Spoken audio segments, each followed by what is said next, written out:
My name is Ashley Wilson and I'm 28 years old. I still remember the exact moment when my world shattered around me at our Thanksgiving dinner table. The turkey was perfectly golden, the cranberry sauce glistening in crystal bowls, when my father's words sliced through the air, "You're not part of this family anymore." For months, tension had been building like a pressure cooker in our pristine suburban home.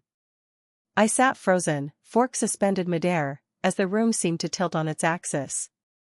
Before I tell you how my entire world collapsed that evening, let me know where you're watching from. Hit that subscribe button if you've ever felt like an outsider in your own family. Now, let me take you back to where it all began. Growing up in Brookline, a wealthy suburb of Boston, my childhood looked perfect from the outside. Our colonial-style home with its manicured lawn and white picket fence was the envy of the neighborhood. My father, Ryan Wilson, was a successful investment banker whose precision with numbers extended to his expectations for his family. My mother, Margaret, channeled her anxiety about maintaining appearances into obsessive entertaining and community volunteering. Between them, they created a world where success wasn't celebrated, it was expected. As the middle child between my older brother Derek, now 32, and my younger sister Tiffany, 24, I often found myself playing the role of family mediator. When Dad's perfectionism clashed with Mom's anxiety, I was the one who smoothed ruffled feathers. When Derek rebelled in his teenage years, I was the one who helped cover for him. When Tiffany struggled with the immense pressure of being the baby of the family, I was her shoulder to cry on. School came naturally to me. I maintained a 4.0 GPA throughout high school while developing a passion for art that offered escape from the pressure at home. My watercolor paintings won state competitions, and my parents proudly displayed these achievements, physical proof that their parenting was producing successful offspring. But beneath their proud smiles, I sensed their approval was conditional, tied to achievements rather than who I was as a person. The first major crack in our family facade appeared during my senior year of high school. When college acceptance letters arrived, I received offers from several prestigious business schools, my father's dream path, and also from Rhode Island School of Design, my dream. The night I announced my decision to pursue art instead of business, my father's face hardened into a mask I would become increasingly familiar with over the years. "Art is a hobby, Ashley, not a career," he said coldly over dinner. "Wilsons don't throw away opportunities to indulge fantasies." My mother's nervous laugh followed as she quickly changed the subject, but the damage was done. I had disappointed them by choosing my own path. Though they eventually agreed to pay my tuition. Preserving the family image of supporting their children's education, their emotional investment in my future noticeably cooled. After graduation, I moved to New York City, eager to establish myself away from the shadow of family expectations. I landed a position at Meridian Design, a boutique agency with impressive clients. For the first time, I felt I was building something that was truly mine, not an extension of the Wilson family legacy. Those first years in New York were exhilarating but lonely. Calls home became increasingly perfunctory.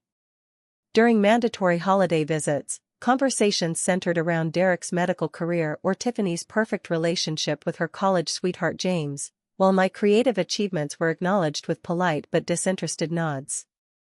"How's your little drawing job?" my father would ask, never remembering that I worked in digital design for major brands. "When are you going to meet someone nice like your sister did?" my mother would inquire, ignoring that I had dated several people but prioritized my career over marriage in my 20s. Each visit home, the emotional distance grew wider. I developed a routine: arrive Friday evening, smile through family dinner, spend Saturday with old friends, endure Sunday brunch, then escape back to New York with a mixture of relief and guilt. I maintained this delicate balance for 5 years, building my career while keeping family relationships on life support. What I didn't realize was how quickly that life support could be disconnected when circumstances changed. The careful separation I had constructed between my New York life and my family's expectations was about to collapse entirely, forcing me to confront the conditional nature of their love in ways I could never have anticipated. 3 months ago, the design industry in New York faced significant downsizing due to economic uncertainty. Meridian Design, despite its prestigious client roster, wasn't immune. On a rainy Tuesday morning, I arrived at work to find our creative director, Natalie, waiting with HR representatives. By lunchtime, half our team had been laid off, myself included. "It's nothing personal, Ashley. Your work is exceptional," Natalie said as I packed my desk into a cardboard box. "I'll be a reference whenever you need one."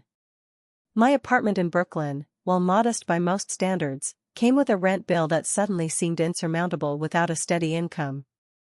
After 2 weeks of fruitless job searching and watching my savings dwindle, I swallowed my pride and called home. "Of course you can stay with us while you figure things out," my mother said, her voice tinged with what I interpreted as genuine concern. "Your old room is always waiting for you."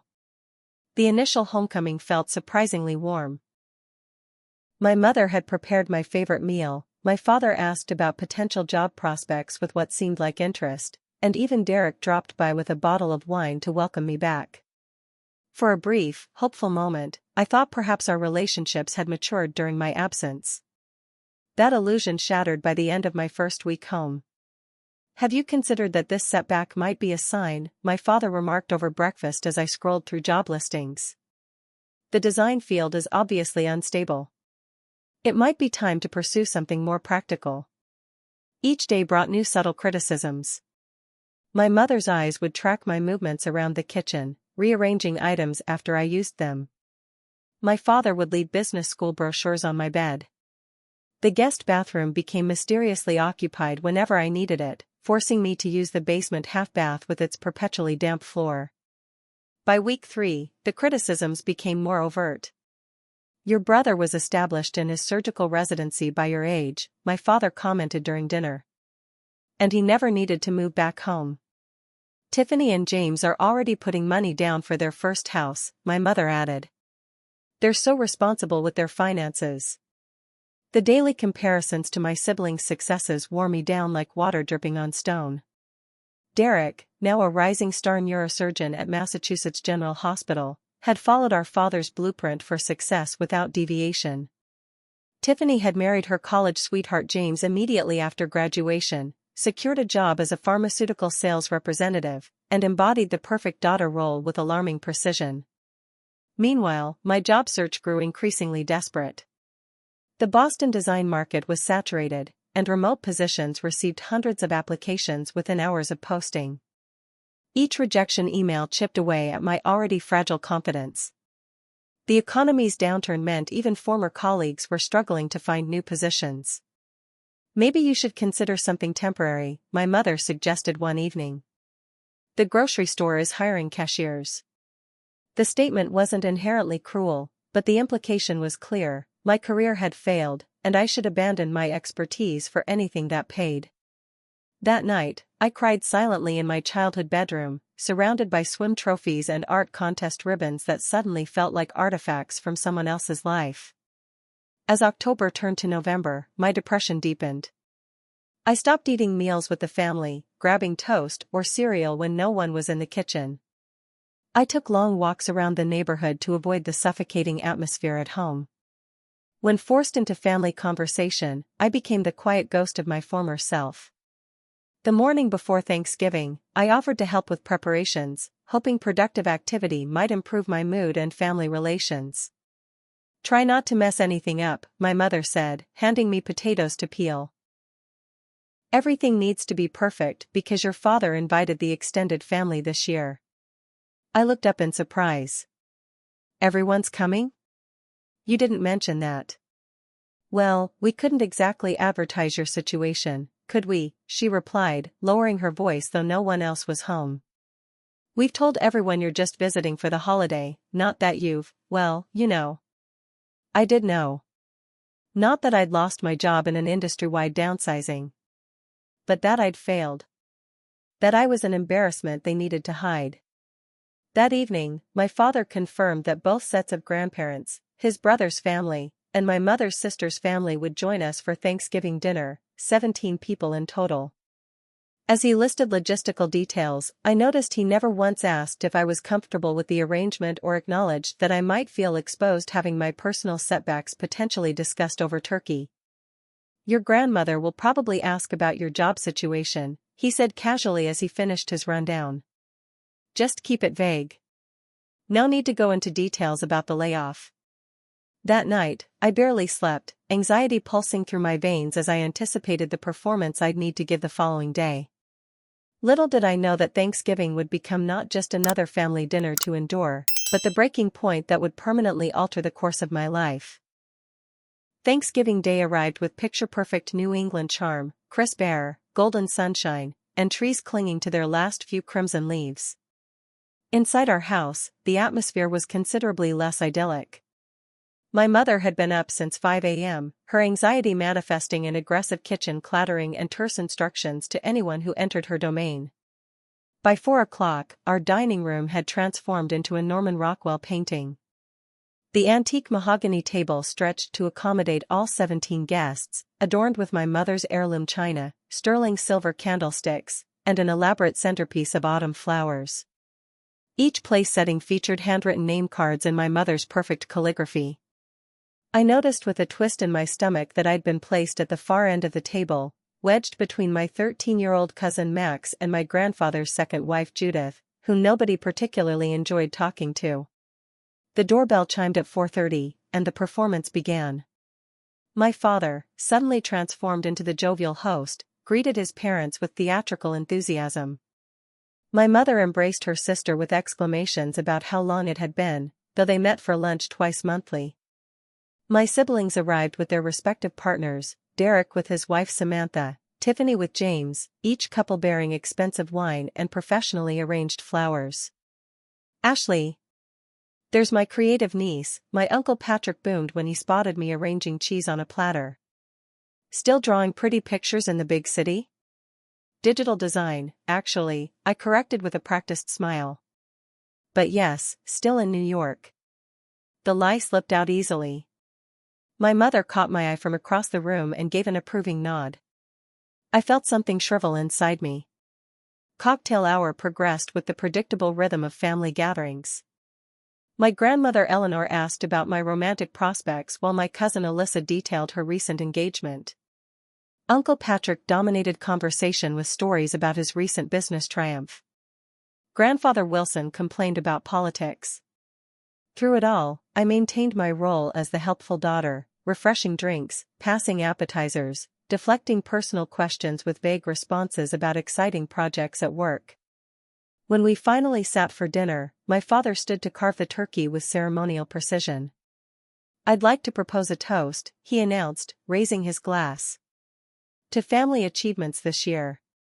Derek's promotion to attending physician, Tiffany and James's new house. And, he paused, scanning the room before his eyes skipped over me entirely, to Mom and Dad's 50th anniversary coming up in December.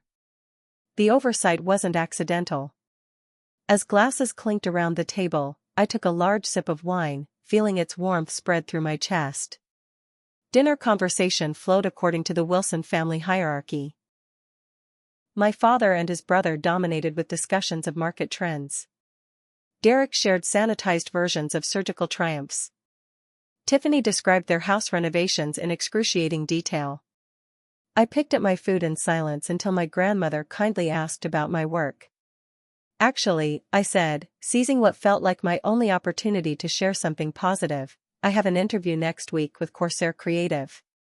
They're smaller than my previous agency but doing really innovative work. That's wonderful, dear, my grandmother replied. Innovative usually means unstable, my father interrupted from across the table.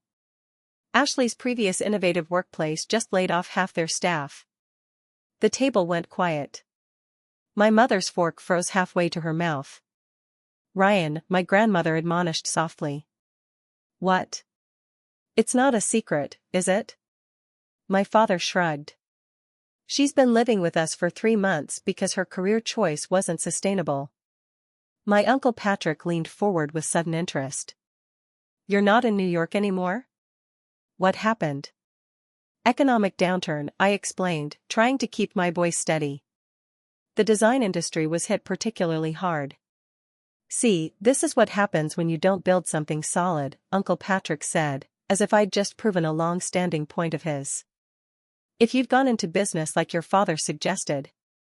I was very successful before the layoffs, I interrupted, the words emerging sharper than intended. My portfolio includes campaigns for major national brands. Successful people don't move back in with their parents at 28, my cousin Alyssa muttered, just loud enough to be heard. That's enough, my mother said quickly, her eyes darting nervously around the table. Let's talk about something else.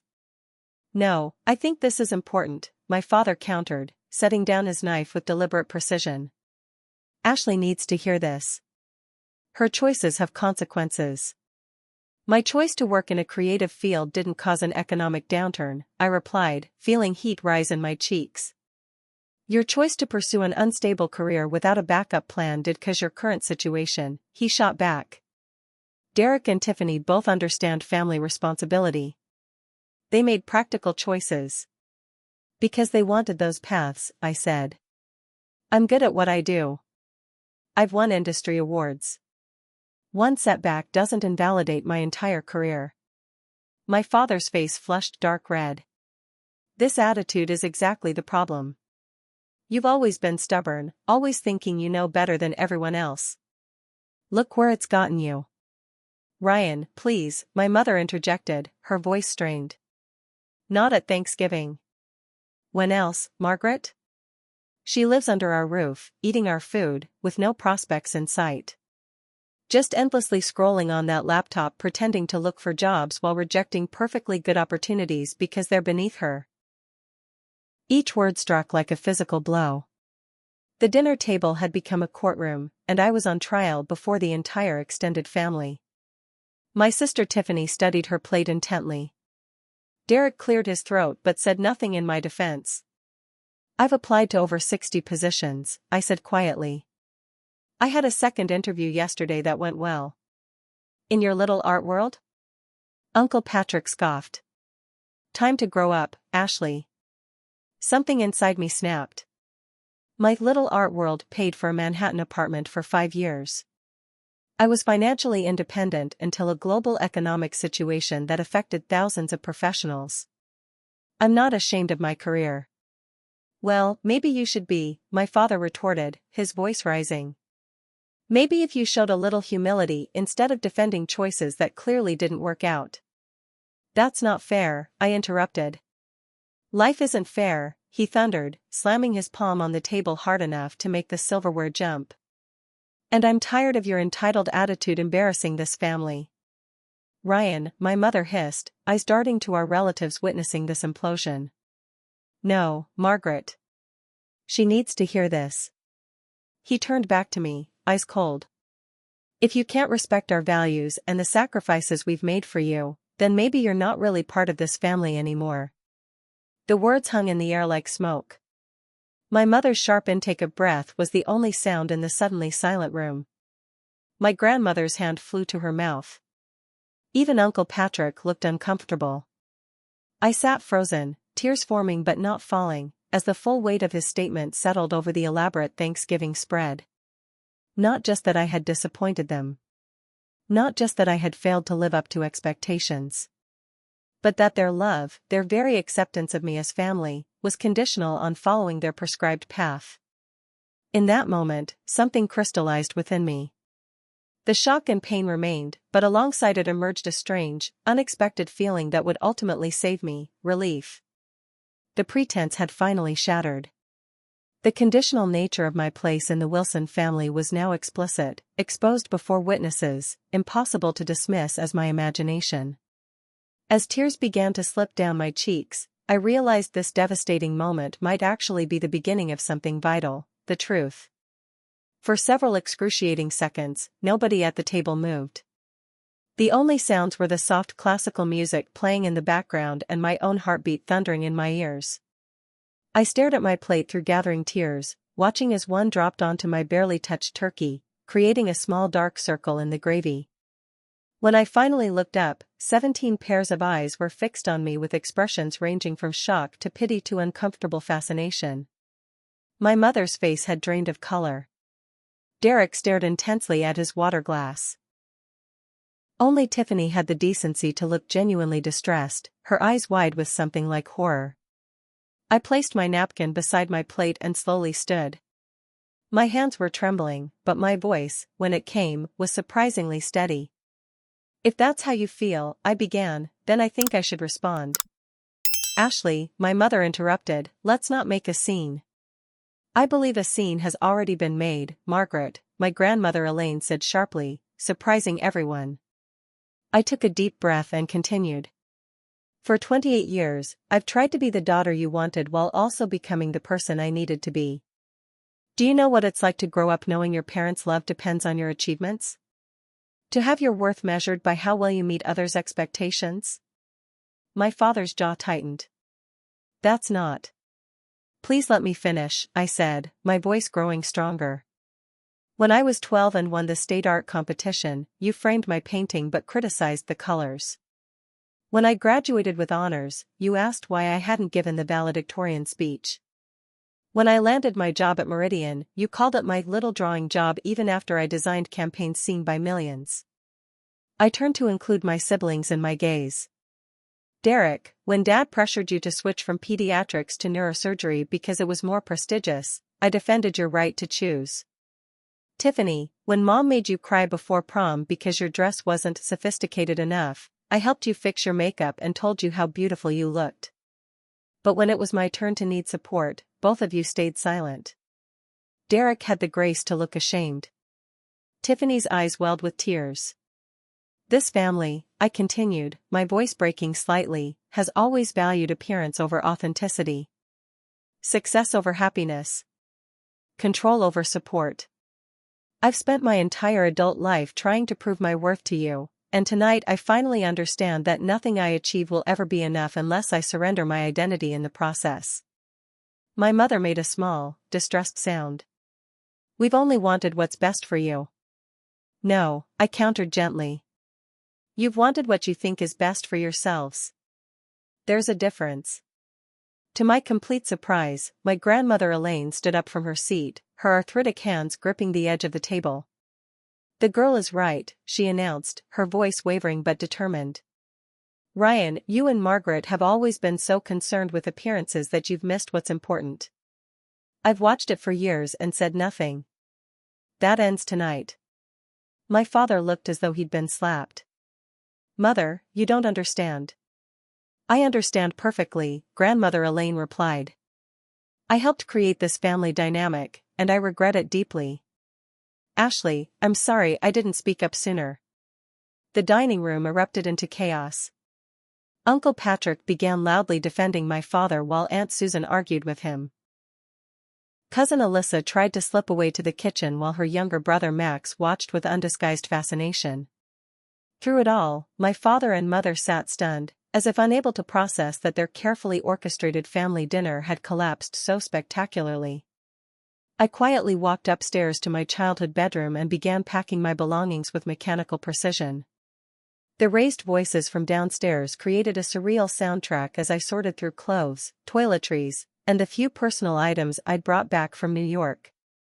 I could distinguish my father's defensive tone, my mother's placating responses, and occasionally Grandmother Elaine's surprisingly forceful contributions. As I zipped my suitcase, there was a soft knock at the bedroom door. Tiffany stood in the hallway, her mascara smudged from crying. You can't just leave, she said, her voice small. I can't stay, Tiff. Not after that. Where will you go? I hadn't thought that far ahead. I'll figure it out. She hesitated, then pulled a checkbook from her purse. Let me help. No, I said firmly. I appreciate it, but I need to do this on my own. I'm sorry, she whispered. For not standing up for you. I've been so afraid of disappointing them that I forgot how to be a sister. I gave her a sad smile. I know exactly how that feels. I hugged her briefly, then finished gathering my belongings. As I carried my suitcase downstairs, the arguing in the dining room quieted. My mother stepped into the hallway, her carefully applied makeup now streaked with tears. Ashley, please. Your father didn't mean. He meant it, Mom. And that's actually helpful information for me to have. My father appeared behind her, his expression a complex mixture of anger and uncertainty. For a moment, I thought he might apologize. Instead, he said, "If you walk out that door, don't expect us to bail you out when things get tough." I nodded slowly. I finally understand the terms. Thank you for making them clear. I walked past them to say goodbye to my grandmother, who pressed her warm, papery cheek against mine and whispered, "You call me anytime. I'm proud of you." The November air hit me like a physical shock as I stepped outside. I sat in my car for several minutes, tears finally flowing freely as I pulled out my phone and called the one person I knew would help without judgment. "Monica? It's Ashley. I need a place to stay tonight." My voice caught. Everything just fell apart. "I'm putting fresh sheets on the couch right now," my best friend replied without hesitation. "Just get here safely." As I drove away from the house I grew up in, streetlights blurred through my tears. The mixture of devastation and strange liberation created a dizzying emotional cocktail. I had lost my family, but perhaps I had finally found my voice. Monica's one-bedroom apartment in Cambridge became my sanctuary that night. She asked no questions when I arrived red-eyed and exhausted, simply handed me a glass of wine and listened as the whole story spilled out between sobs. When I finally fell silent, emotionally drained, she hugged me tightly. "You can stay as long as you need," she said. "The couch is yours." The following days passed in a fog of grief and practical concerns. My phone remained conspicuously silent, no calls or texts from my parents or Derek. Only Tiffany sent a brief message asking if I was safe, to which I responded with minimal details. I couldn't bear to explain that I was sleeping on a friend's couch, surviving on her kindness while trying to figure out my next move. My one unexpected lifeline came from grandmother Elaine. 3 days after Thanksgiving, she called. "I told your father he was a fool," she informed me without preamble. "In my day, we didn't disown our children for having temporary setbacks." Her outspoken support provided emotional comfort, but my practical situation remained dire. With my savings dwindling and no income, I had to make difficult decisions. I sold my laptop, my primary design tool, for cash to contribute to Monica's groceries and utilities. My expensive winter coat went next, followed by my professional camera equipment. Each sale felt like amputating a piece of my former identity. December arrived with festive decorations throughout the city that seemed to mock my circumstances. When Monica gently asked about my Christmas plans, the reality that I would spend the holiday completely alone for the first time struck me with unexpected force. "I think I'll just have a quiet day here, if that's okay," I said, trying to keep my voice light. "Maybe binge some movies while everyone's away." The look of pity in her eyes was almost unbearable. She invited me to join her family celebration in New Hampshire, but I declined, unwilling to explain my situation to more people. Instead, I spent Christmas Day alone in her apartment, nursing a single glass of cheap wine while scrolling through social media posts of happy families, including photos from my own family's gathering, where they all smiled as if nothing had changed, as if I had never existed. That night, unable to sleep, I hit rock bottom. Curled on Monica's couch, I contemplated the complete collapse of my life in just 3 months, from successful designer with a Manhattan apartment to essentially homeless, jobless, and familyless. The anxiety that had been building finally erupted in a full-blown panic attack, my heart racing so violently I feared it might actually stop. For hours, I gasped for breath between sobs, finally exhausting myself into a fitful sleep as dawn broke. The new year began with no miraculous improvement. I developed severe insomnia, lying awake most nights scrolling through job listings until my eyes burned. During days, I walked around Cambridge for hours, partly to give Monica privacy in her own home and partly because movement seemed to be the only thing that quieted my racing thoughts. My lowest point came in mid-January when I found myself counting coins from Monica's spare change jar to afford a coffee during a scheduled networking meeting. The shame of that moment, a professional adult reduced to scrounging for pocket change, crystallized something in me. That afternoon, I walked into a coffee shop with a help wanted sign and asked for an application. The barista position wouldn't use my design skills or pay well, but it would provide some income while I continued searching for creative work. Fate intervened before I could start the job. While walking through Harvard Square the following day, I literally bumped into my former art professor, Judith Winters, spilling her coffee in the process. "Ashley Wilson," she exclaimed after I apologized profusely and bought her a replacement drink. "What are you doing back in Boston? Last I heard, you were conquering New York." Over the next hour, I found myself sharing my entire story with this woman I hadn't seen in years. Unlike others who offered platitudes or uncomfortable pity, Judith listened with thoughtful attention. "The design industry will rebound," she said finally. "Talent like yours doesn't stay unemployed forever. But I'm more concerned about what's happening inside you right now." Her words pierced through my carefully constructed facade. "What do you mean?" "You experienced a significant trauma, Ashley. Not just job loss, but family rejection. Have you considered talking to someone professional about this?" I hadn't. Therapy seemed like an unaffordable luxury in my current state.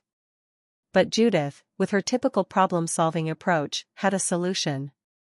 She connected me with a psychology doctoral student running a study on family estrangement who offered free therapy sessions to participants. Those weekly sessions became my lifeline. Dr. Kimberly Chen helped me understand the dynamics that had shaped my family's conditional love and my own responses to it. She introduced me to concepts like emotional neglect and helped me see that my worth wasn't defined by achievement or others' approval. "Your parents created a system where love had to be earned," she explained during one particularly illuminating session. "But authentic love isn't transactional. It's unconditional." Simultaneously, my professional rehabilitation began with small steps.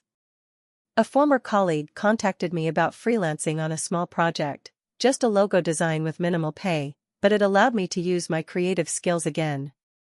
I worked on it diligently at the public library computers, no longer having my own equipment. By February, I had cobbled together enough freelance work to rent a room in a shared apartment with 2 graduate students. The space was tiny, barely fitting a twin bed and desk. But it was mine. The day I moved out of Monica's apartment, I broke down crying while thanking her. "I don't know what I would have done without you," I sobbed. "You would have figured it out," she replied firmly. "You're stronger than you think." That sentiment became my mantra as I gradually rebuilt my life. Each small victory, securing another freelance project, making rent without selling more possessions, sleeping through the night without nightmares, felt like evidence that perhaps Monica was right. Perhaps I was stronger than I thought. The most challenging aspect remained the family-shaped hole in my life. Holidays, birthdays, and random Tuesday evenings when I wanted to share good news, all highlighted their absence. Grandmother Elaine remained my only connection, our weekly phone calls becoming a ritual I treasured. Through her, I received occasional updates about my parents and siblings, though never any indication that my father regretted his words or wanted reconciliation. Spring brought unexpected healing through connection with others who understood. I joined an online support group for adult children of emotionally abusive parents, where I found community with people who immediately recognized the patterns in my family without explanation. For the first time, I didn't feel broken or defective for being unable to meet impossible expectations. I was simply human, with a human's need for unconditional acceptance. When one of the support group members described creating a chosen family of friends who genuinely cared for her, the concept resonated deeply. I began intentionally nurturing friendships with people who accepted me completely: Monica, my new roommates, fellow creative professionals, and others I met through various channels. These relationships, based on mutual respect rather than obligation, gradually filled some of the emptiness my family's rejection had created. By early summer, 6 months after the fateful Thanksgiving dinner, I had established a new normal. Not perfect, not completely healed, but functional and occasionally even hopeful. What I didn't anticipate was how this hard-won stability would soon be tested by unexpected outreach from the very people who had broken my heart. 6 months after leaving my parents' house, I moved into a small studio apartment I could finally afford on my own. The space was nothing like my former New York apartment, just 450 square feet with outdated appliances and questionable water pressure, but it represented a crucial milestone in my recovery. That first night alone, I celebrated my independence by adopting a skinny black cat from the local shelter. I named her Luna, after new moons and fresh starts. My freelance design business had grown steadily through word of mouth and persistent networking. I created a niche focusing on small businesses and startups that couldn't afford large agencies but wanted professional branding. Working from my apartment with a second-hand laptop, I gradually rebuilt my portfolio and client list. The work wasn't as prestigious as my former agency position, but it provided something equally valuable: control over my professional life. One June morning, as I sat working at my small kitchen table with Luna curled in my lap, an unexpected email notification appeared on my screen. The sender, Tiffany Wilson. Ashley, I need to see you. Can we meet for coffee? Please. My finger hovered over the delete button. Part of me wanted to sever this final connection to my family completely, to protect the fragile peace I'd constructed. But curiosity and our shared history won out. I suggested a coffee shop equidistant between our homes, neutral territory for what would surely be a difficult conversation. Tiffany arrived at our meeting spot looking nothing like the polished, confident younger sister I remembered. Dark circles shadowed her eyes, and she'd lost enough weight that her wedding ring slipped loosely on her finger. When she hugged me, I could feel her shoulder blades protruding through her blouse. "You look good," she said as we sat with our coffees. "I was worried about you." "I'm doing okay now," I replied cautiously. "What's going on, Tiff? You don't seem like yourself." Her perfect facade cracked immediately. "Everything's falling apart," she whispered, tears forming. "James has been having an affair with his colleague. For 2 years, Ash. 2 years of lies while I played the perfect wife." "Oh, Tiff. I'm so sorry." "I don't know what to do," she continued, wiping at her eyes. "I can't tell Mom and Dad. They think we're perfect. They're always talking about what a solid choice James was, how we're doing everything right." The irony wasn't lost on me. My sister, who had seemingly checked every box on our parents' approval list, was just as trapped as I had been, perhaps more so. "What do you want to do?" I asked carefully. She looked startled by the question. "What do you mean?" "About James. About your marriage. What do you want, not what they want for you." I don't know," she admitted. "No one's ever asked me that before." That coffee meeting became the first of many. I established clear boundaries. I wouldn't discuss our parents beyond generalities, wouldn't act as a messenger between us, wouldn't pretend the family rupture hadn't happened. But I could be there for my sister as she navigated her own crisis. Over weeks, I watched her begin to question the values that had shaped her choices and discover her own voice beneath layers of familial expectations. July brought another unexpected family connection. I was scheduled for a minor outpatient procedure to remove a problematic wisdom tooth. The surgery itself was routine, but the aftermath wasn't. A severe reaction to the anesthesia sent me to the emergency room with breathing difficulties. In my painkiller-induced haze, I had instinctively listed Derek as my emergency contact, a vestige from years of medical forms. I woke to find my brother sitting beside my hospital bed, still wearing surgical scrubs from his shift. "You scared the hell out of me," he said when he saw me awake. "The ER isn't supposed to call about my little sister." "Sorry for the dramatic reunion," I mumbled through swollen lips. Derek stayed until I was discharged, then insisted on driving me home and settling me into my apartment. The awkwardness between us was palpable, this accomplished neurosurgeon perching uncertainly on my second-hand furniture, meeting my cat, seeing the modest life I'd built without family support. "This is nice," he said, gesturing vaguely around the apartment, his discomfort obvious. "It's small, but it's mine," I replied. As he prepared to leave, Derek finally addressed the elephant in the room. "What Dad said at Thanksgiving." I should have spoken up. I was a coward. "Why didn't you?" I asked, the question that had haunted me for months.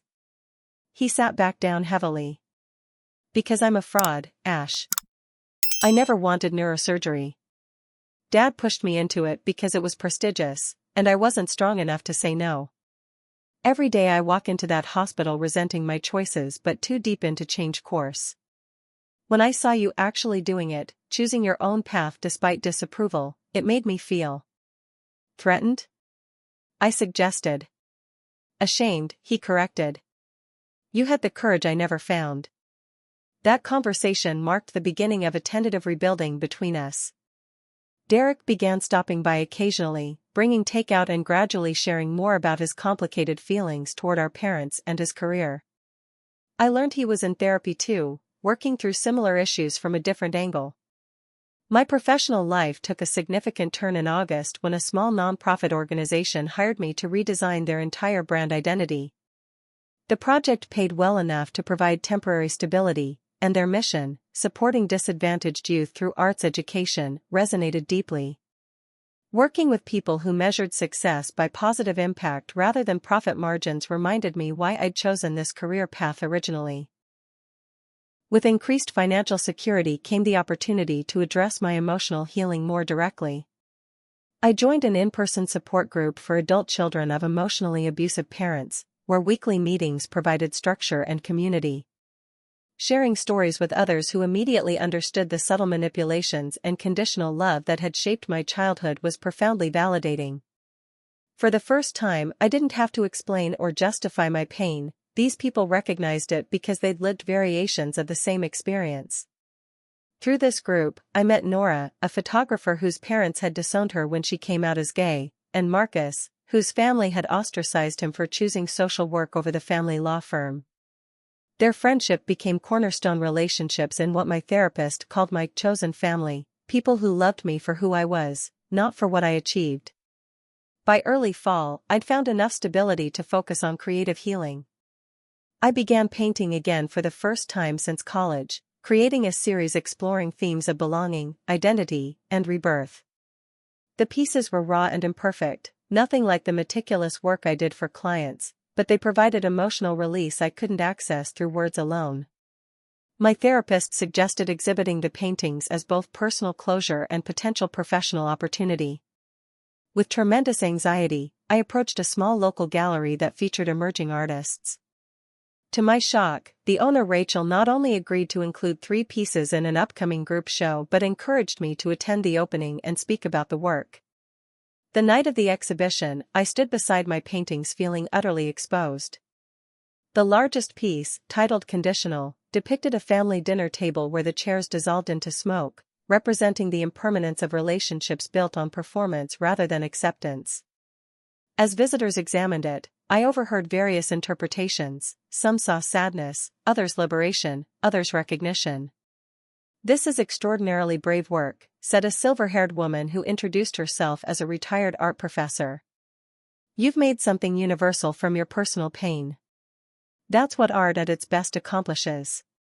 Her words crystallized something I'd been slowly learning through my healing journey, that authenticity, not perfection, creates meaningful connection. The parts of myself I'd been trained to hide, vulnerability, imperfection, emotional needs, were precisely what allowed others to connect with both my art and me as a person.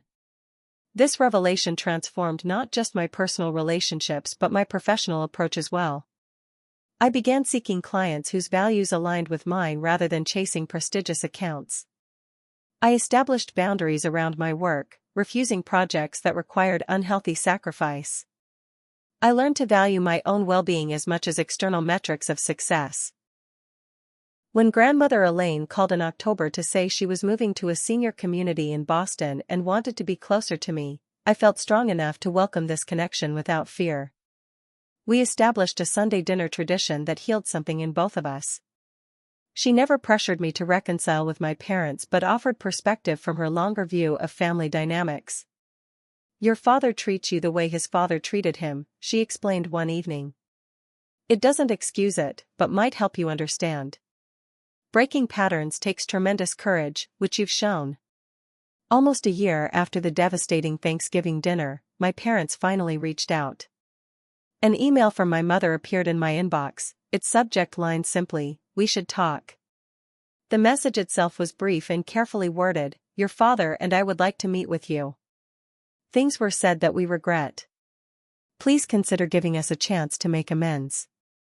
I showed the email to my therapist, my support group, and my closest friends, seeking guidance on whether engaging would support my healing or reopen wounds. Their consensus: I could meet them on my terms, in a neutral location, with clear boundaries established beforehand. And so, on a crisp November afternoon, I sat in a quiet cafe waiting for the parents I hadn't seen in a year. When they entered, I was struck by how they'd aged, my father's hair now completely gray, my mother's face lined with unfamiliar creases. They approached tentatively, as if I might flee at any moment. "Ashley," my mother began after awkward greetings, "we've missed you. We want to put this unfortunate incident behind us," my father added. "It's time to move past it and be a family again." I studied them carefully. "What exactly do you regret?" They exchanged glances. "The things that were said in the heat of the moment," my father answered vaguely. "It got out of hand." "So you regret the words, but not the sentiment behind them?" I clarified. "Ashley, please," my mother interjected. "We're trying to make peace." "Peace requires understanding what went wrong," I said gently. "I've spent a year in therapy understanding my part in our dynamic. Have you done any reflection on yours?" Their uncomfortable silence told me everything. They wanted reconciliation without accountability, reunion without change. They wanted to return to the comfortable pattern where I contorted myself to meet their expectations while they provided conditional approval in return. "I built a good life," I told them. "I have work that matters to me, friends who accept me completely, and I'm learning to trust my own value apart from achievement. I'm part of my own family now." "We are your family," my father insisted, an edge entering his voice. "Family is about unconditional love and acceptance," I replied, surprised by my own composure. "I've found that elsewhere. I'm open to building a new relationship with you both, but only one based on mutual respect for who we actually are, not who you wish I would be." The meeting ended shortly after, with no real resolution. My parents left clearly unsatisfied with my unwillingness to simply forgive and forget. As I watched them walk away, I felt a complex mixture of sadness for what might have been and pride in my ability to maintain boundaries. That evening, I sat in my small apartment with Luna purring beside me, reflecting on my transformed life. The journey from devastation to self-discovery had been grueling, but I recognized now that my father's harsh words at that Thanksgiving dinner had actually freed me from an unsustainable pattern.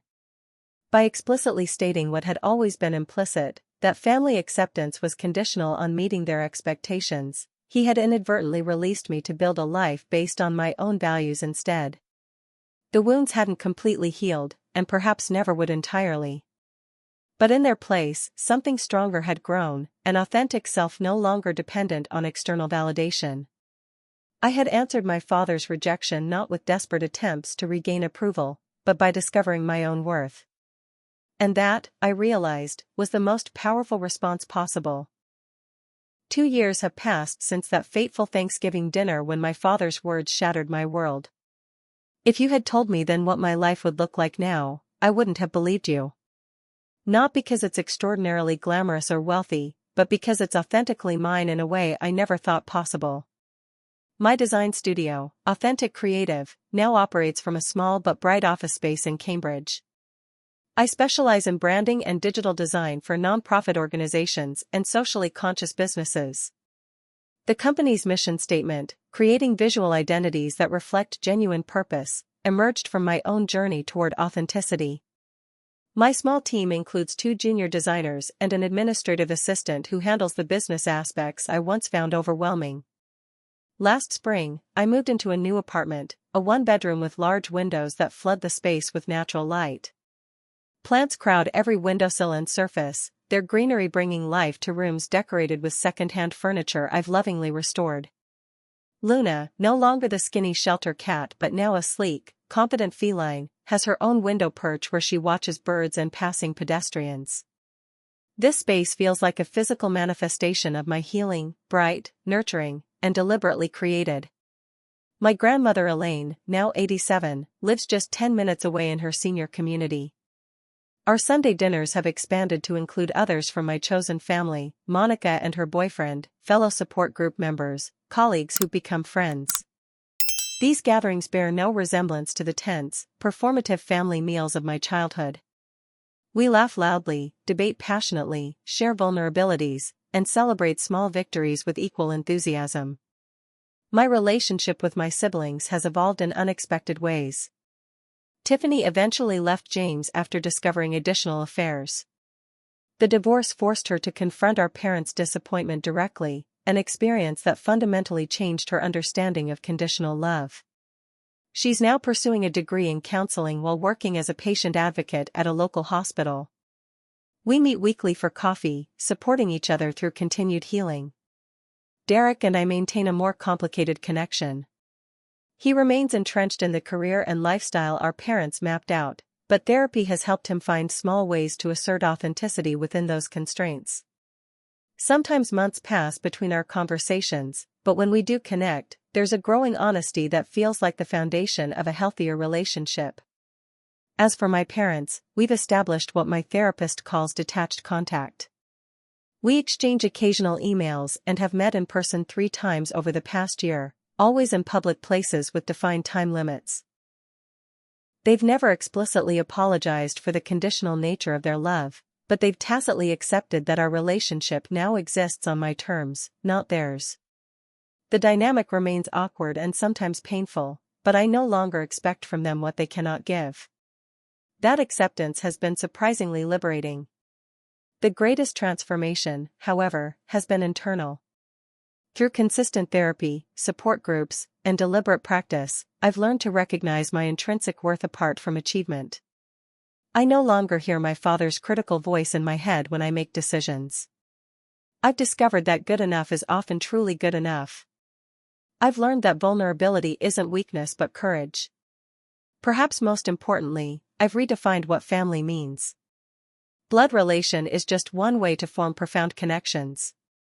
My chosen family, built through shared experiences, mutual support, and unconditional acceptance, provides the belonging I always craved but never found in my biological family. These relationships aren't perfect, they include disagreements, misunderstandings, and occasionally hurt feelings. But they're founded on the principle that connection doesn't depend on performance or achievement. Last month, I was invited to speak at a community workshop about family estrangement and healing. Standing before a room of people who had experienced similar pain, I shared my journey from devastation to self-discovery. Afterward, a young woman approached me with tears in her eyes. "I just heard my parents say those exact words last week," she whispered. "You're not part of this family anymore. I thought my life was over." "Your life isn't over," I told her, gently squeezing her hand. "It's just beginning in a new direction. And you'll be amazed by the authentic connections you'll form when you're no longer trying to earn love." The healing journey isn't linear, and I still have difficult days. Certain holidays trigger old grief. Professional setbacks sometimes temporarily reactivate the voice that says I'm only as valuable as my achievements. Family gatherings I see on social media occasionally spark longing for what might have been. But these moments no longer derail me. They're just weather patterns passing through my emotional landscape. When my father said I wasn't part of their family anymore, it felt like the most devastating rejection possible. I couldn't imagine surviving it, let alone thriving beyond it. Now I understand that his words, while cruelly delivered, contained an unintended gift, freedom from expectations that were slowly suffocating my authentic self. My answer to that rejection wasn't a desperate attempt to regain approval or a bitter campaign of retaliation. Instead, I answered by building a life aligned with my own values, forming relationships based on authentic connection, and discovering that my worth was never contingent on meeting someone else's standards. I answered by becoming whole on my own terms. If you're watching this and recognize your own family dynamics in my story, please know you're not alone. The journey toward authentic selfhood is difficult but infinitely worthwhile. Have you experienced conditional love in your family? Are you in the process of building your own chosen family? Share your story in the comments below. Your words might be exactly what someone else needs to hear today. Remember to subscribe if this resonated with you, and hit that like button to help others find this message. If you know someone struggling with family rejection, please share this video with them. Together, we can build a community where authentic connection replaces conditional acceptance. Thank you for being part of my healing journey. I'm sending strength to anyone navigating their own path toward authenticity. You deserve to be valued for exactly who you are.